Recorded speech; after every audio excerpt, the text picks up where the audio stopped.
Okay, let's get started. We are on week 3 of Shift the Shit in a Month. And week 3 is about loving yourself. There are 3 parts to loving who you are and what you do. So I've condensed 3 things into one. So that's why we've got a lot to go through. You will get the PowerPoints and you will get the recording to go through this again, because there's a lot of homework to be done on this, because a lot of it is about pre-planning these things. It's a lot about investigating what that is for you. So the first part is loving you. Then we're going to look at the fun, and then we're going to look at how to soothe you, because when we mix all those together, we really can look at how we learn to love who we are, learn to think, well, what is it that's fun enough in our life to make sure that that's fun as well, to enjoy and to embrace everything that we do so we can love that. And then when we fall out of love with ourselves or the situation or circumstances, we need to learn how to soothe us and get ourselves back on track as soon as we can. So it's looking at it from all kind of angles, looking at what we're doing now, looking at what comes in, and then when it falls apart, we need to really look at how we make sure that we can get back on track. So as I've asked you before, making sure that when we're looking at these parts of your life, you're going to be driven by different senses. And the reason why I keep reminding you about your senses is because it's a sensation. It's not to do with our thoughts. It's about the senses that we've got, and we are impacted by those. They can impact our thoughts and then our feelings about it. But I really want you to watch where you are really linked to. And you'll hear it in your language. I see you, I hear you. It feels like this. The smell, different things really attract you, and they don't. So make sure you really do look at that part of your life, because it's really it is unique to you, to when you're looking at things that we are going to be going through of like what do you love, they are very you can't pick up somebody else's manifesto. You can't pick up somebody else's ideas of what your life could possibly be, because it's yours. And when we get down to sort of to senses and how driven we are, that's really like a core thing. So it will highlight things to you. What I'm trying to make sure you're aware of is that there are different layers to this, and the more deeper you go is the more connected you'll feel to that soul inside. So let's talk about loving yourself. So sometimes is it we can like self-love or loathe ourselves. I mean, everything comes from you. And as we go through our 5 weeks together, you'll be learning so much about that, and of how that everything is a reflection from the inside out. Everything that you create comes from you, even when you're frustrated by somebody else's actions. It's still your frustration about what they do. So life is all about how you feel about you. And so whether you're loathing yourself or you're not giving yourself, or you're giving yourself a hard time about something, it is why we look at this part of our lives. It's really important to really connect with that part inside of you, and why is make sure that our cup runneth over, rather than looking for the outside in. Because when we invest in ourselves, we can kind of control it. I can't say that we can fully control it, because that's not what life's about. But we can do a lot to nurture ourselves. We can do everything. When we look at empowering ourselves, it is about empowering our thoughts and our ability to look at those and who we are because of those. So when we can only give love when we have enough of it in ourselves to give it out. And you'll know this to be true, like when you're not feeling that way and you're not feeling that you can give out much, it's because you're feeling a little bit empty in yourself. And if you're feeling empty, it's very difficult to then give it out, because you're giving out something that's tainted with a bit of emptiness. So it's really, you know, I can't impress on you the lesson what I give you in this month is like, this is so huge. I mean, like for me, I learned so much about loving myself when I lost my mum. It has been transformational in the last, you know, nearly 4 years now, of learning how to to love me instead of sometimes literally loathing myself, you know, really like giving myself such a hard time. And so this training is part of that. So whatever I can impart on you to learn those lessons, to really learn about how to be kind to you, and not in it be in a theoretical way. You know, we're going to go through it, but that's why, you know, that I really want you to work on this after, to really make it yours. So what is self-love to you? This is like, because I'm going to give you some great ideas and different ways to do this, but I really want you to be writing down, but what does self-love even mean to you? If it doesn't mean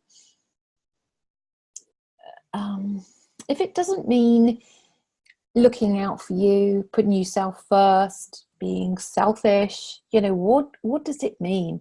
You know, I mean, like I can tell you what it means for me, but what I really want you to explore what that is at the moment.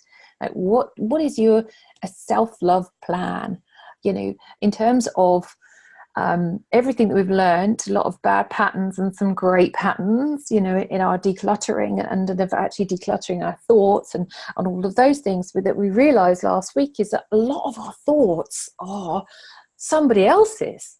They're not ours, you know, and they're so well trodden in our lives that we totally believe that they're ours.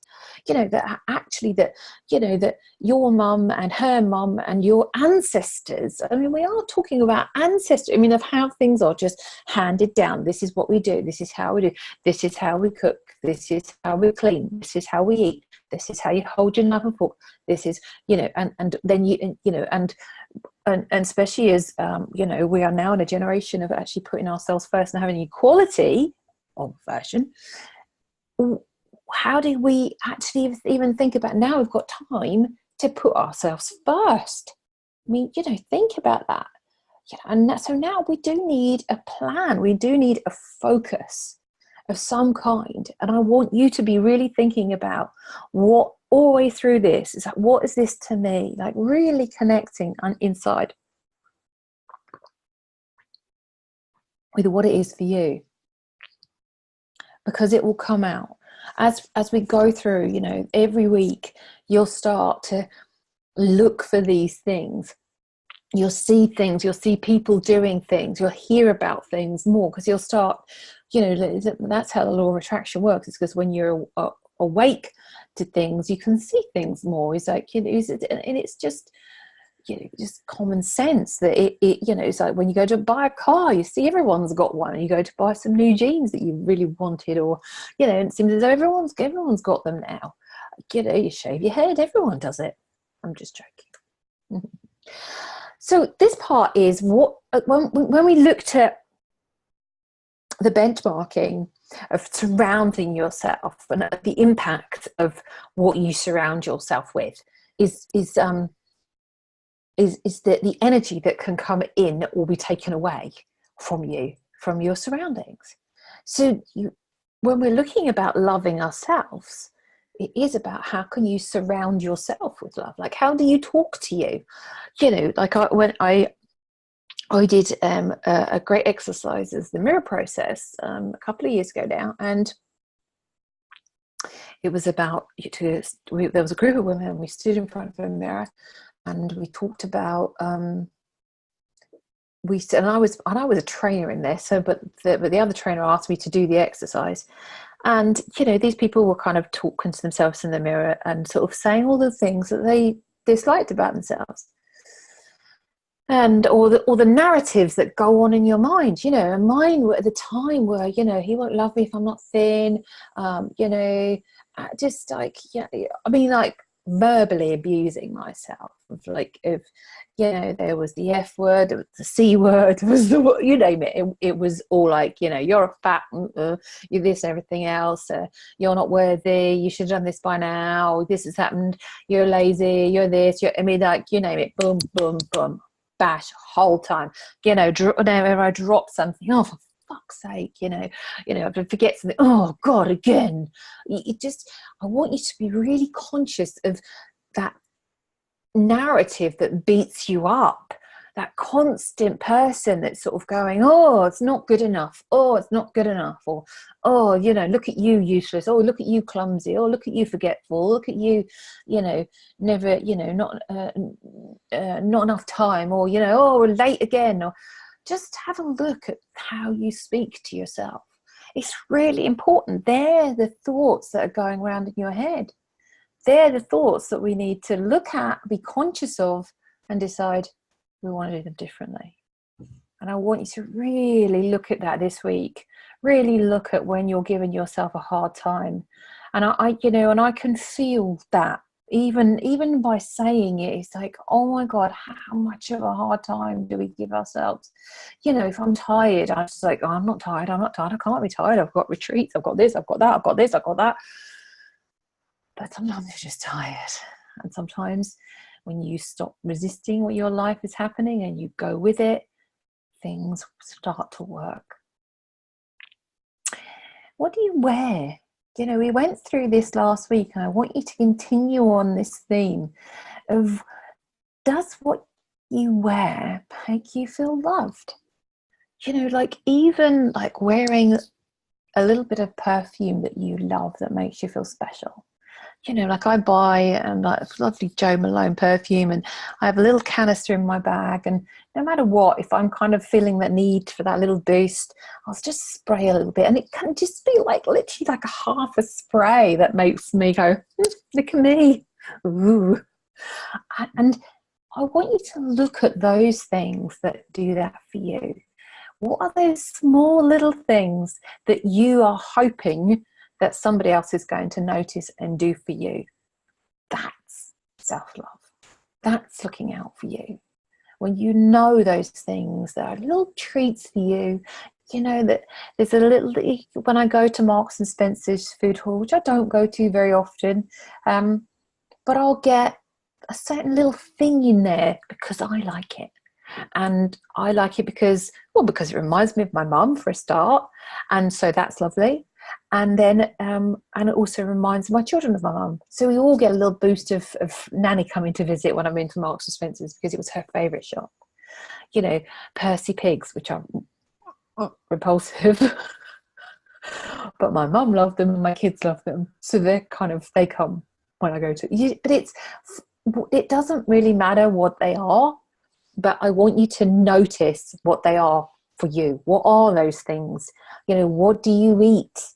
You know, in terms of like sort of, if you're changing your diet, you know, there's a much more emphasis now becoming vegetarian or pescatarian or vegan, you know, vegan January, vegan, you know, there's all different times of the year that you can choose to challenge yourself to eat differently. You know, what do you eat? Does it love your body? You know, is your mind telling you that it's your mind's more important than actually that your body needs? You know, there's things like I'm a pescatarian, and so there are times when I eat like corn products, and you know, and today it was really upsetting my system. Like my system was really upset about it, and I was like, well, that's the only thing that I could have eaten. And after really, really wary, I think, well, I can't go around eating that expecting me to be my better self if my body is taking more energy to get the nutrients out of something. What is that for you? What does your body love? What do you know when your body is functioning, it feels good, it's clean food, you know, it's healthy food. You know, we love a pizza as much as everybody else does, but what does your body love? And how do you move your body? Now, I'm not saying that you need to become, an athlete, but our body is a physical being. and it needs to move. And if you don't move your body, in some way, shape or form, it stores tension. And if you're not expressing that and moving that energy around, you hold on to it. And it's like holding on to a memory. And what happens is that we store it, and then it becomes this barrier, this sort of thing around us. And you have to look at that and go, right, okay, do I need this extra layer? Do I need to hold myself like this? If you're finding you've got aches and pains, or, there's tension in your body, because you're not letting go of tension. You're not letting go of that stress. You're not working your body.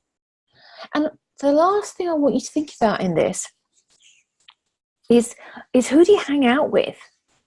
Do you hang out with people who love themselves? Or do you hang out with people who are not very kind to themselves? Now, I'm not saying that you need to get rid of your friends. That's not what I'm saying. But what I am saying is that you need to look at who you hang out with. There's this rule of the last 5 people, or the 5 people that you hang out with the most, they're going to impact your life, whether you like it, whether you don't, whether those 5 people are the people that you work with and you don't like them, or they're the 5 people that you work for yourself and you don't like her, or they're the 5 people that, are in your family or your friends, and they've been friends a long time. I just want you to be conscious. Most of what we're looking at the moment is just for me to highlight it to you, for you to look at it, and then make a decision, a conscious decision about whether this is working for you. If it isn't working for you, we need to look at what it is you want, what do you want to create, and then we can start to create that. And we will work on that in the last week. But I want you to look at, so who do you hang out with, is like, have a look at your messages, have a look at your texts, have a look at your phones, have a look at your diary. Who are you hanging out with? And just check in. When you start to hang out with people, do you feel more vital? Do you feel less? And it's not about blaming them, because again, like I said, everything's inside out. It's to look at whether that person is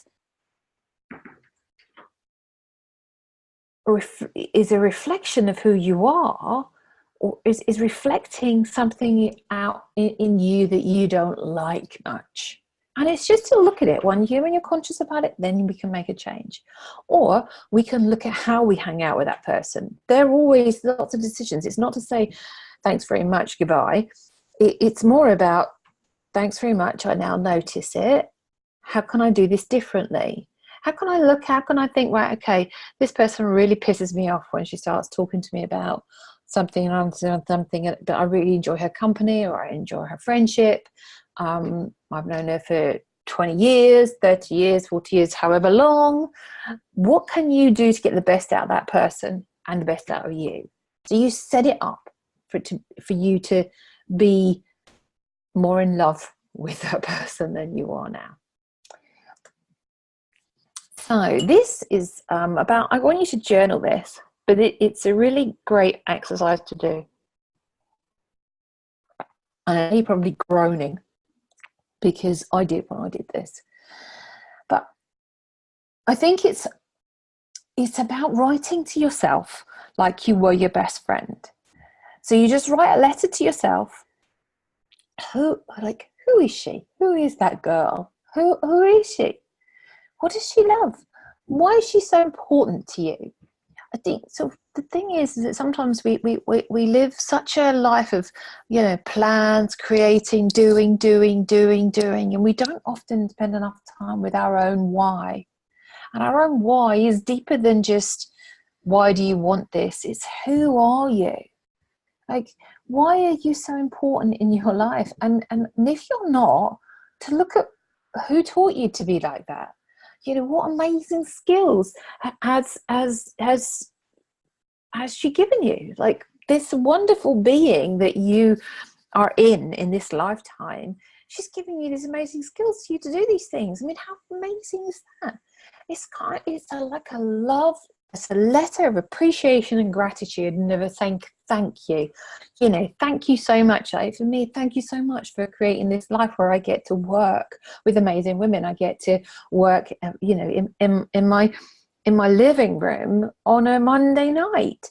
I get to live by the sea. I've got kids. I've got dogs. I've got a grumpy ginger cat. I've got a man who's amazing. I've got lots of things. And I really want you to make sure that you're really in this, in this process, this part of our journey together, is just to look and kind of get into like how fucking amazing you are. One of the affirmations and one of the things that I do, and I did with my son, he was feeling a bit grumpy about himself, and we were driving along in the car, and I said to him, I want you to repeat after me. And he's looking at me kind of like, what's mummy up to? And I said to him, I want you to repeat after me. My name is Frankie Fox Foley, which is his name. I know, it's a very cool name. And he's like, my name is Frankie Foley. And then I shout, and I'm fucking awesome. And he's like, huh? and it's just, especially in sort of, if you want to do this in the car, or we do it when we bike and walk through woods and no one's about, it's like there's anybody here, anybody else shouting in the woods, because it's one of those things of how, if you don't believe you're awesome, how's anybody else? I mean, if you don't believe you're amazing, how's anybody else going to have any? Because let's face it, if you can, if you don't have integrity in yourself and feeling that, no one else is going to buy into it, because part of you then is kind of going, well, hold on a minute, I know I'm a fucking idiot. So if you love me and I'm a fucking idiot, then you must be an idiot too. Do you see where I'm going? It's kind of like that. Oh, hold on a minute. So that's why it's so important that we fall in love with how amazing we are. So then when somebody else thinks you're amazing, you meet like with like, and that energy synergizes. What are you looking forward to do with her in your life? Like, what adventures do you want to do? Where do you want to play? And what would be so amazing to do? And it hasn't got to be like grand, big, I don't think, I'm not an advocate of bigger, better, bolder, 10-figure businesses and everything else. It's far more important for you to be loving who you are and what you do. Far more.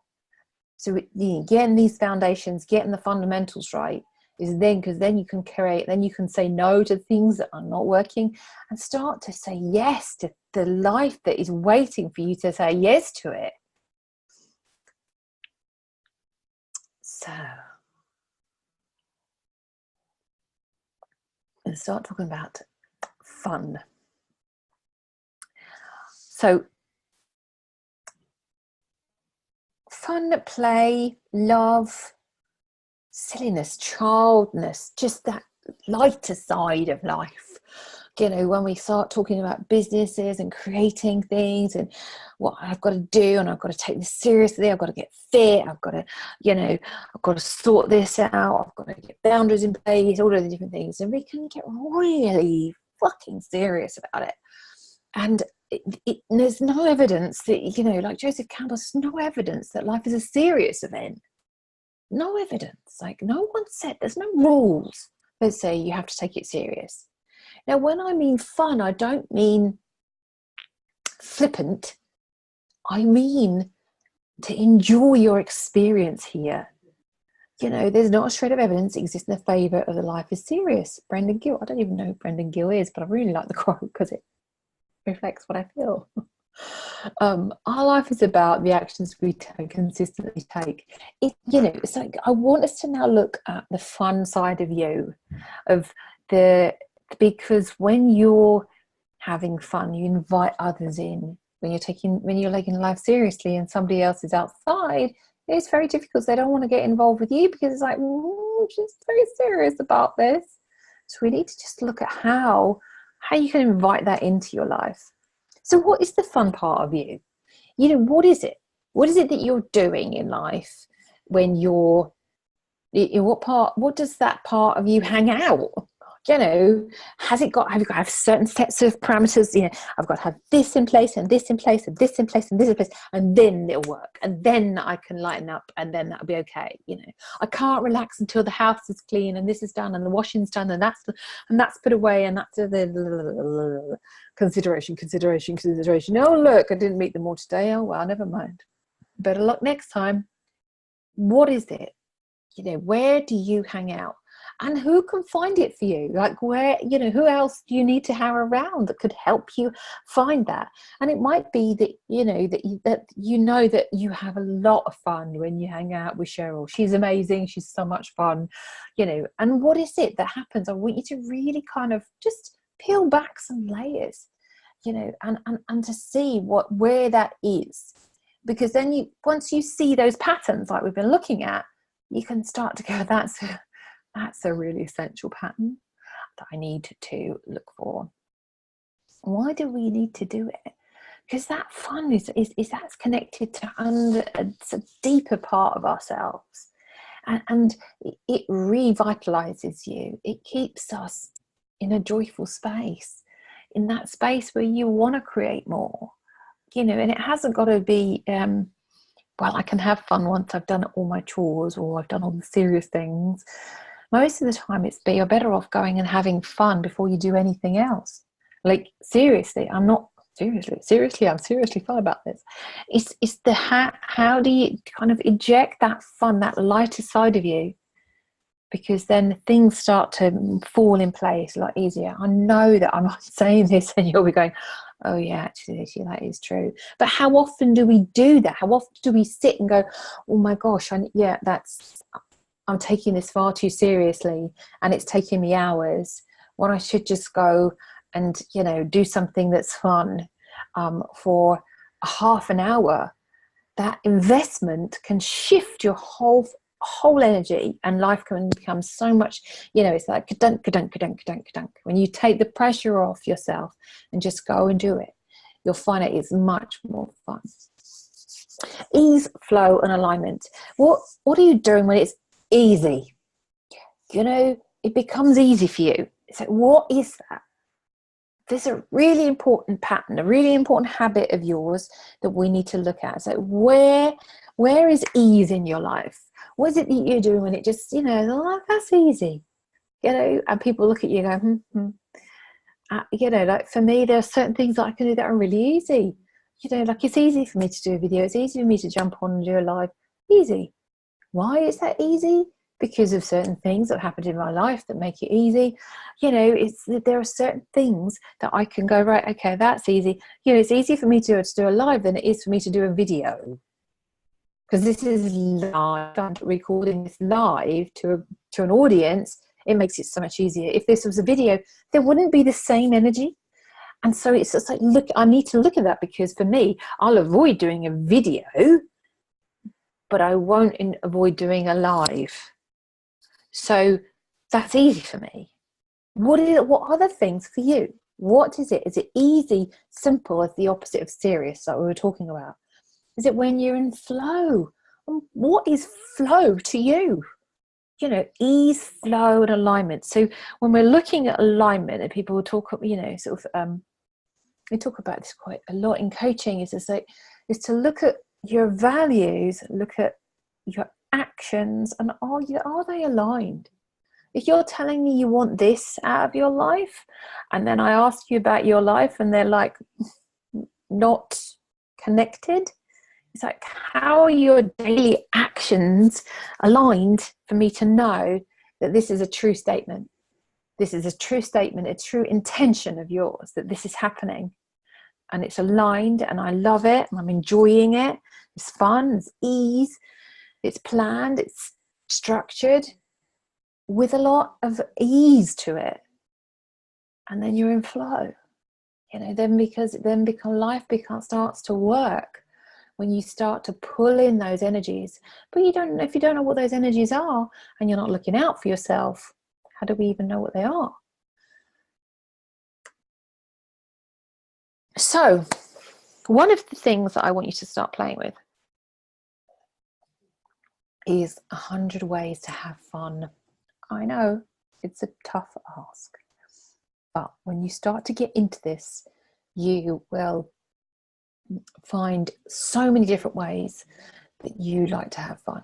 Now remember, this is your list, and I want you to add it as part of journaling, part of something that you do every day. Even if you write on the top of your bullet journal or your diary or your, you know, a page of what you do every day.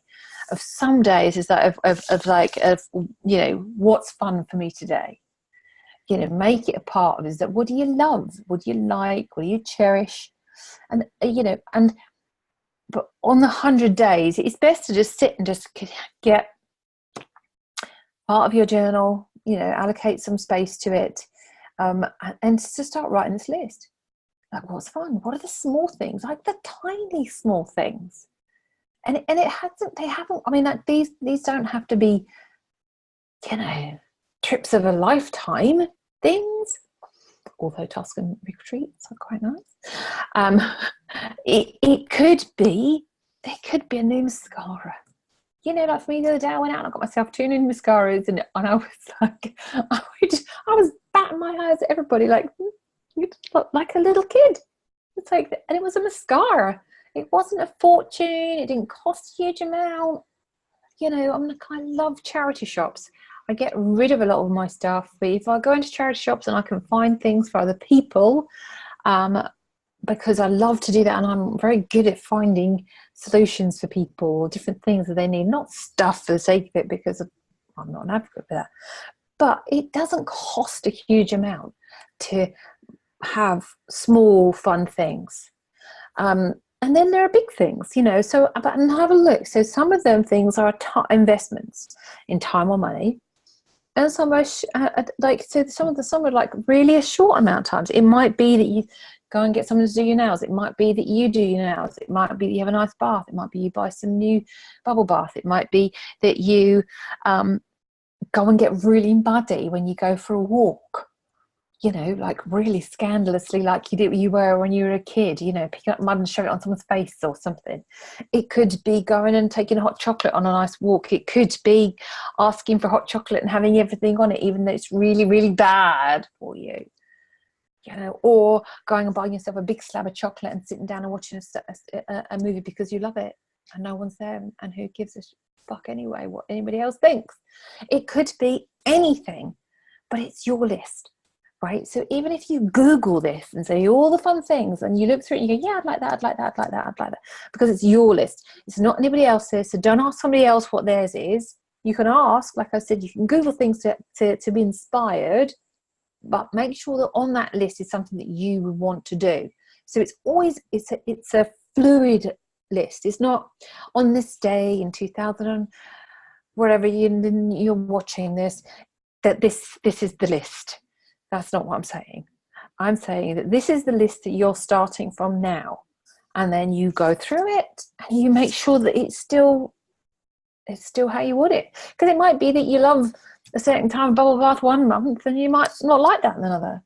You might make you actually heave at the smell of that, or it might be a nice candle, or it could be that, you know, that you take your car in to be valeted, or somebody else washes your car, or that you get a cleaner, and so, you know, it's fun for you to go out and then to come back. Do you know what I mean? It's like there might be things, experiences that you haven't done, but you can then go, you know, like for me, I went out the other night and I stripped the bed and said to my man, could you put clean sheets on the bed when I get home? And I got home to a lovely clean sheets bed. It's just the most fun for me. It's honestly, it's like that's one of my highest things in life, is to get clean sheets in the bed. And do I wash my bed quite often? Probably. Do I wash it as more than I don't know, but is that fun for you? Is it something that you enjoy? Just start thinking about that list of like, oh, what some of the things that might be that you did when you were a child and you haven't done since. You know, it might be that you like to go horse riding and you haven't done it. It might be that you really would like to have a cat and you just haven't got around to doing it. Or it might be that you want to, I don't know, go to Santorini. I don't really know. But it's like places, people, events, feelings. Just really start to explore it, because when you start to write it, I promise you, you'll just keep going and keep going. So what do you already know? What helps you get into this space? Like I was saying, so what did you do as a child that you loved? What can you take forward from that? So there's so many things that you did, and there are things that you might have done as a child that you didn't like, but it might be that things that you did as a child that you might want to do a revised version of that. So it might not be that you do the same thing, but it might be, you know, it might be that you really liked drawing or crafting. You don't sketch, you don't draw, you don't do anything creative.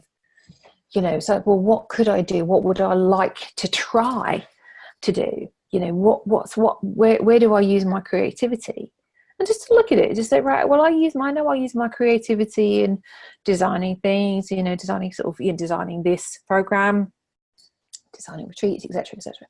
And I use my creativity in my work every day.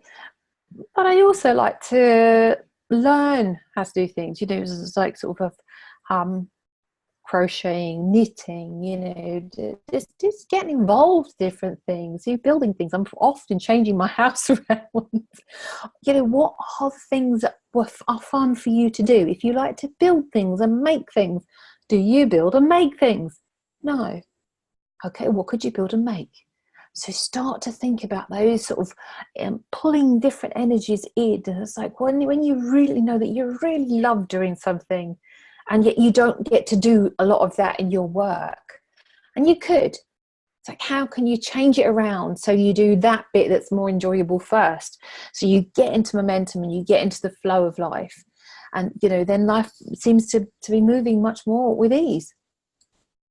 And what do you need to say? Oh, yeah. What would you like to take you saying yes to something? You know, we kind of sort of know, sort of, I haven't got the time, I haven't got the money. Well, what if I said to you that that's probably the biggest, it's always the biggest consideration. Two things: time or money, time or money, time or money, of why you don't do the things that you want to do. And it's just to look at what would it take for a yes. When you start to write these lists, when you start to look at your life, it's like, what's it going to take for you to start saying yes to yourself? Because then it's like that you can create a plan of how you can do that, rather than creating a plan of how you stay in a no. But also, as the opposite of that, what do you need to say no to? What you're now noticing that is not fun, it is not easy, and it's certainly not in alignment to your life. What is that? What is that for you?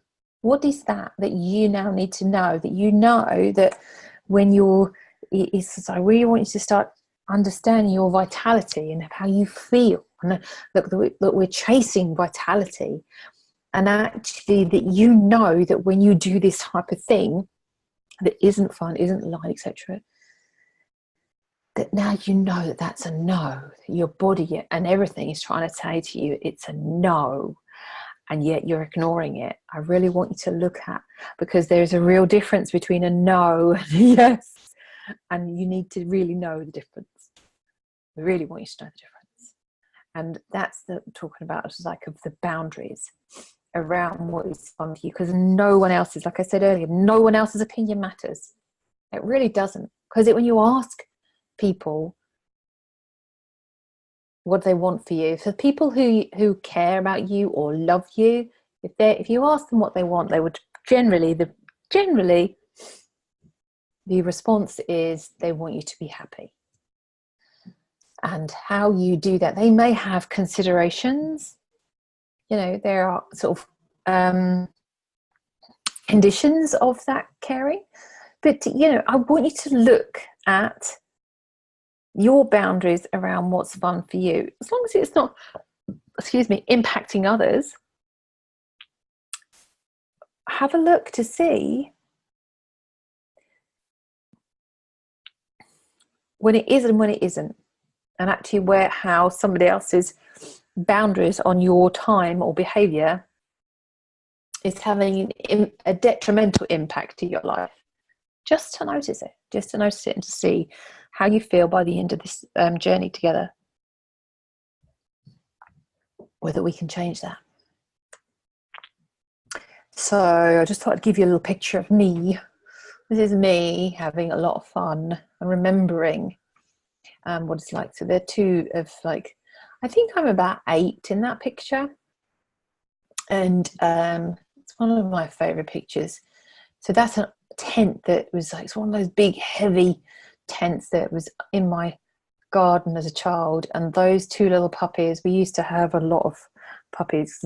My dad trained gun dogs, and they were Blackie and Brinny, and that one of them, I'm not sure which, I taught him how to smile. He's such a lovely little dog. And this is what this other picture is about, remembering her. Like, have you got a photo of yourself like that? And remembering that's who we're talking to. We're not talking to the adulty adult who kind of gets life to, it's gone far too seriously and everything else. It's like, fuck that shit. It's like, you'd never know when you're going to go. You just don't.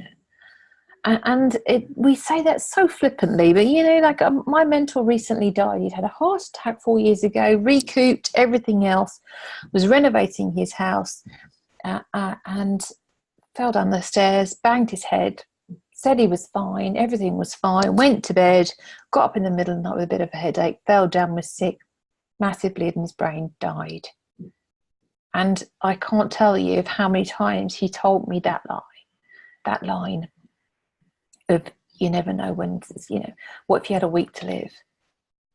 Would you be doing what you're doing if you had a week to live? Would you be acting the way you are if you had a week to live? Just remember her.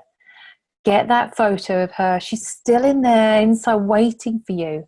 I give you this analogy, and I want you to really bear it in mind. Whenever you're saying no to her, it's like putting her in a corner of the room, and every time she turns around, it's just reminding her and saying, face the wall. It's not looking good today, and this week's not looking good either. So it's no fun for you today. I just really want you to understand the power of this in your life. So the last part, like I was saying at the beginning, is about soothing you. And this is really, really about when, we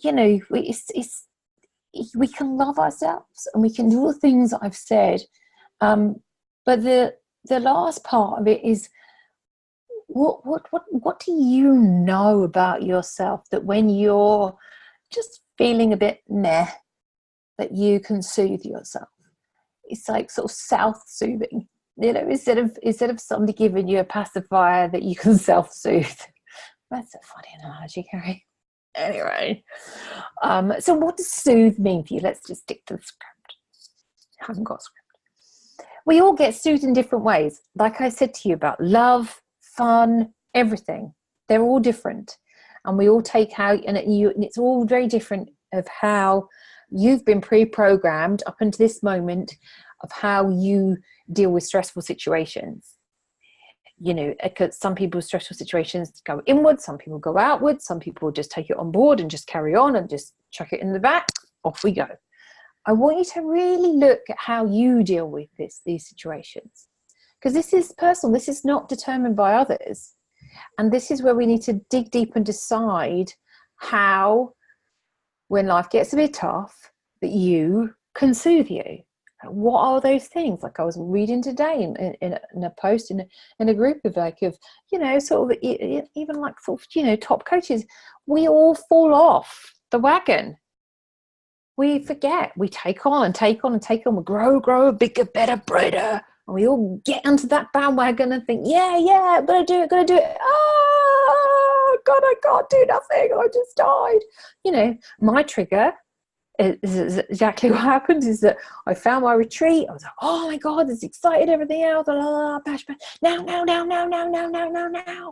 And I could feel myself in that afternoon that I was getting myself a headache. And part of me was in denial. I was like, no, I just need to have a good sleep, Woke up 4 o'clock in the morning, migraine.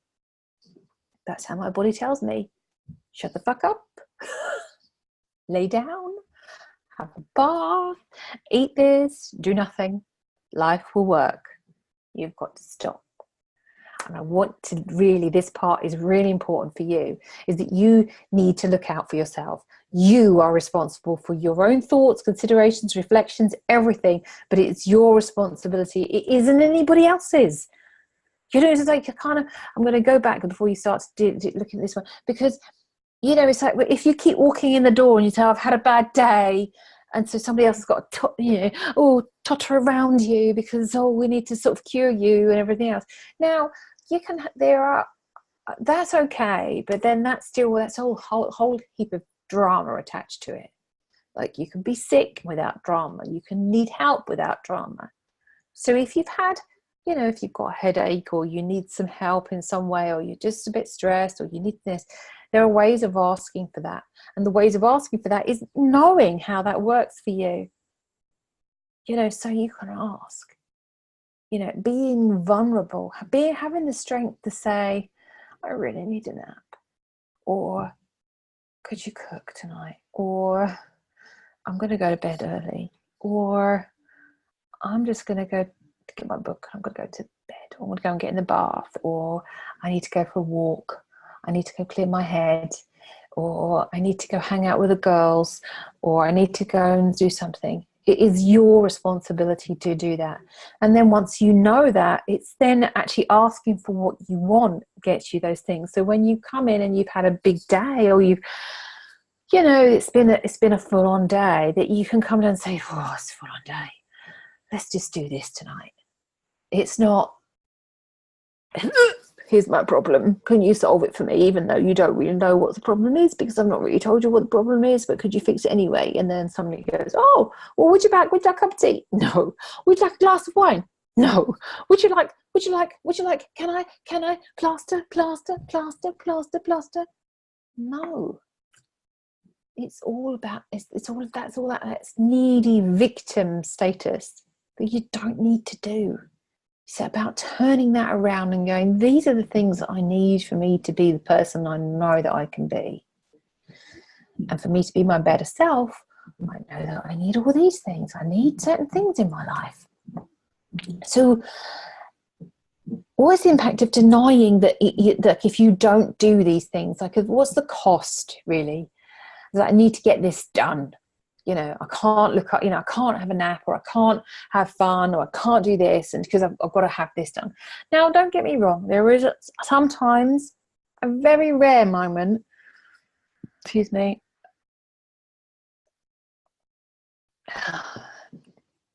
when you need to push through. Very rare.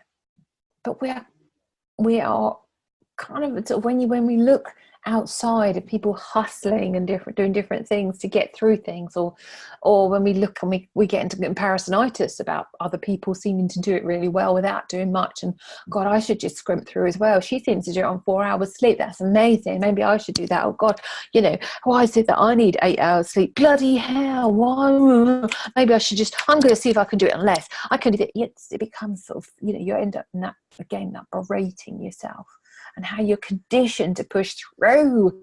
And, it's that hustle. No. When you know you need to do something else, but you deny it and you hide it, you smother it. Smother it. Look at me. You cover it up. You are not needy. Easy wins. What do you know already? What is on that immediate list? A bath? How do you like it? How do you love it? You're like, I like a bath. But just imagine this, right? If I said to you, okay, I like a bath, right? And you said, right, okay, and I tasked you with going to make me a bath. Off you go make me a bath. Lovely. Half an hour. Kerry, your bath's ready. Lovely. Thank you very much. And I go up, and there's only this amount in it, and it's hot, but it's not really hot, and there's a few bubbles on it, but not many, or there's bubbles in it that are like Mediterranean blue bubbles, or it's just like, well, and the towels not fresh. It's like, I know how I like my bath. But if I'm scared to tell you what I want out of life, I'm risking compromise. And when you get compromise, if I say to you that, and then part of me is like, well, I didn't really ask, so I shouldn't really complain. But then I've got to get in a bath that I don't really want to get in. And then I've got to get the results from that bath that I'm not going to get. But then I've got to pretend that I'm going to get it because it was so lovely. But it's a lovely bath. Yeah, lovely. Fake, lies.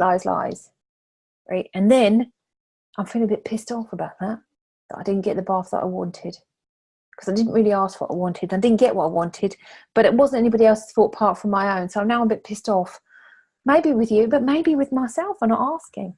And you can see how we do that in so many different ways. I want you to really look at this.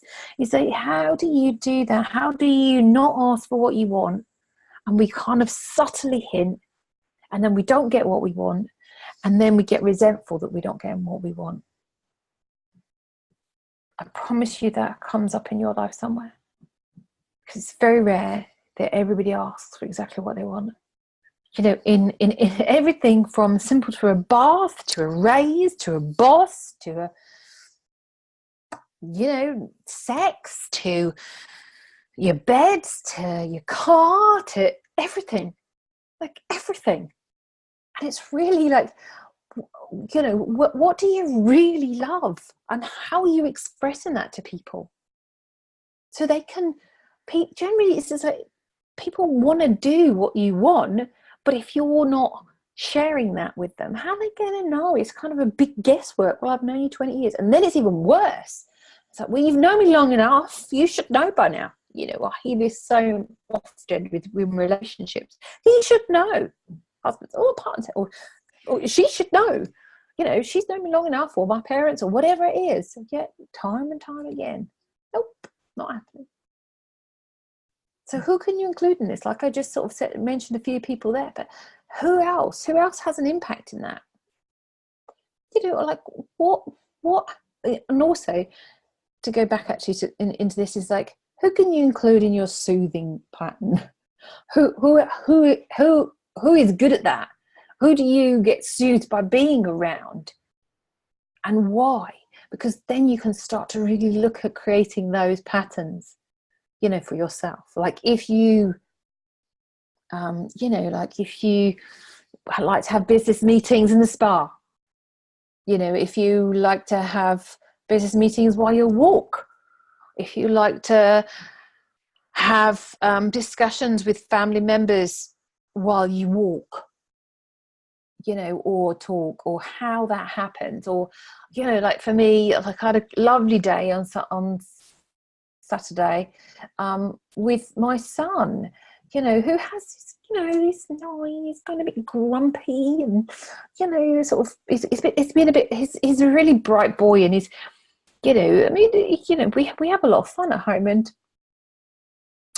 he's just testing those boundaries. You know, he's a little bit sarcastic, and it's kind of like just learning how to use that and how not to use that.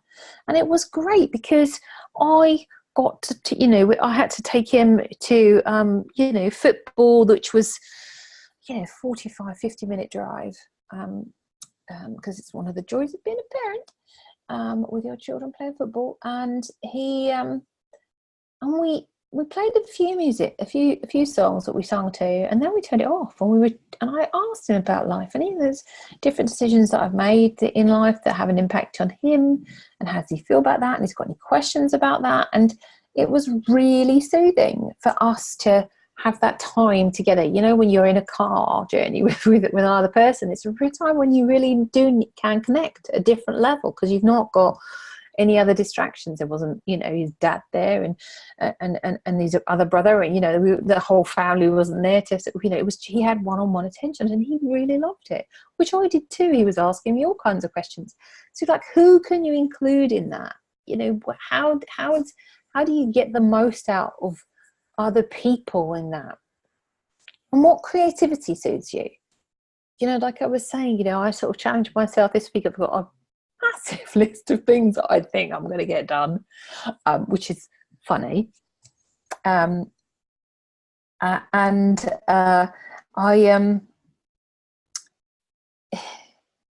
decided, right, okay, some things for me that I'm up to know that I have to turn off, because I can, you know, especially when you're parenting, carry on watching, you know, carry on sort of planning something on my phone, because phones are computers. And while my kids are watching, you know, like the B movie was tonight's joy for God knows how many times. And and I thought, right, no, I'm gonna knit myself a hat this week. So I know that every night I'll have to knit for an hour at least, to, you know, and I know how soothed I am if in the evening I will do that, rather than, you know, keep working a little bit here and there, or respond to this, or, you know, do different things, because the boundaries are clear. And I realize sometimes my boundaries at night can get a bit off if there's not something there that I think, right, okay, actually I'm going to sit and watch something, or do something, or create something, or enjoy something with, you know, my partner or whatever, because my day is upside down. I get up early, so I go to bed early. So that out kind of really important that I have that calm down. So nature, what is, you know, how often do you get out in nature? Or what nature soothes you? You know, I'm very lucky where I live. I live right by the beach, and you know, and Kent's a beautiful countryside county in the UK. That's wonderful. So I have access to lots of things. So if I need a bit of tree energy, I can go in the trees, or I can go to the beach and look at how blessed I am to be. You know, this morning I was looking at, we went for a walk along the beach, and you know, there's an energy farm in the sea, and I think there's about 30 of them in the sea, and there was just one that was shining in the sun, and it was just, you know, I was thinking, well, had I have not been here at this moment, because it was a fleeting moment, to be able to see that, to get you back into present time. And it was really soothing to be out, to be there, and to be blustered along the coast this morning. So I want you to be looking at, like I just mentioned about soothing, is your daily routine. Is that, how do you look out for you? So what is your morning routine, your daily routine, and your evening routine? So when we're looking at soothing yourself, what's fun for you, etc., like I said to you earlier, like, of how do you start to look at what you do? And actually, I'm going to, you know what I'm going to do is I'm going to take off the word routine. It's just like, who do you want to be in the morning? What do you want to do in the morning? Because a routine then becomes rote, and that's not what I'm about. So I've decided recently is that I do get up, but I'll get up because I'm excited about getting up to do something. So it used to be, I did 6 things, and then it became very dull. Well, I don't want to do that. So I have to change it up. I change up doing whatever you know, at the moment I'm doing yoga. It could be that I do burpees. It could be doing, I definitely journal every morning when I get up. And I will listen to an audiobook to inspire me about something that I'm looking at that time. I do feel that is development as a coach is really essential. What are those things for you? Because I feel that when you wake up in the morning and you wake up and you're excited about the things that you can do before you become anybody else, i.e. before I become a coach, before I become a mum, before I become a partner, or anybody else's time on my time, what do I get to do for me? What do I get to do for me? And even if you start to get up 10 minutes early to have a longer shower that you can enjoy, have a look at that for you. Like, what is it that you do in the morning? When you wake up, do you think, oh, I get to do this? And if that's not the case, what have you got in your power to change that?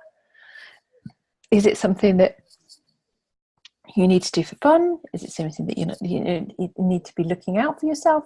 Eating properly, eating a nice breakfast that you get up and think, yeah, I'm looking forward to my breakfast. Or or is it the same thing I have every day for this week because that's what happened, and then it's like, have a look at your life and see if somebody else dove into your life, they will go, wow, look what you get to do in the morning, right? This is your life. If you're waking up in the morning, pressing snooze, stop and ask yourself a question. What do I really want to be doing? And why have I got into this routine of resenting morning? I got up once, many years ago now, for a deceased relative of somebody, and she wasn't even a nice person, right? I mean, I would say I was not a morning person until that time, you know, and I had kids and everything else. I had all the excuses, you know, all the excuses of, you know, just morning, yeah, morning. Because it got you some time. That's the thing, right? It used to get you the time that you wanted on your own because everyone would leave you alone, right? And so you just need to be looking at it and going, right, what do I want to be doing in the morning? What do I need to own?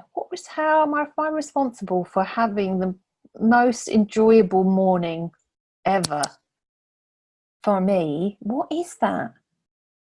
What is that? Do you need to get up and have an orgasm? Do you need to get up and have have a shower? Do you need to have a bath? You know, what are the rules and you know, sort of confined ideas that you can and can't do in the morning? It's all such bullshit. It really is. I mean, I get up at 5. Sometimes I get up at 5, not all the time, but I do often get up at 5, and I've got 2 hours. If I wanted to sit and watch a movie, I could do that. That's what I'm saying to you. Is that I want you to really stop and go, oh gosh, what could I? What could I? The same for your day. An evening routine. How do you set yourself up for the best sleep ever? You know, do you wear what you love to bed? Do you get in your bed and is it the best place ever? You know, are they sheets that you love? Do they smell lovely? Do they feel lovely against your skin? Does your pillow support your neck? All of those things. It's like, how does that work? Or do you literally go to bed like sort of scroll, you're upstairs, oh yeah, you're tired now. All right, and then you sort of, you know, do the minimal things, get into bed, and then expect your body to be like a robot and go off to blissful sleep. You wouldn't do that to a child, but you'll do that to yourself. So, your homework, your journaling homework. Remember, what sense are you more aligned with? 100 ways to soothe you. Your family and close friends, how can you soothe them too? Because, and I'm not saying go over in a board trying that it's like a needy thing, but if you start having these conversations with your closest, your nearest and dearest, you get insight into them, because they'll own it more. So it's like, what would that be for you? What would you put on your list? Because then when they are feeling like that, you can kind of just do that sort of thing for them. And it might be something free, it might be something small, it might be something big, it could be something that you have in your drawer, don't use it anymore, and think, oh my God, I didn't know that she'd love that. And I've just had that for years. And I just,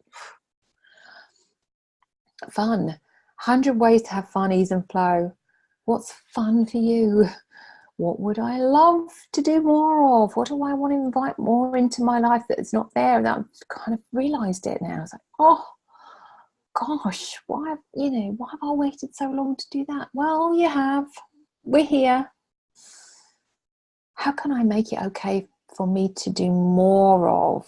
I just don't know who wrote these slides sometimes. What do you want to do more of? What do you want to do less of? What do you need to say yes to? What do you need to say no to? How important is fun for me and for my loved ones? So remember the Facebook group. The recordings will be available 24 hours and the PowerPoints. There you go. We are on week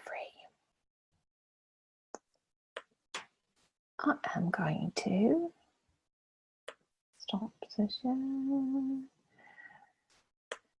I'm going to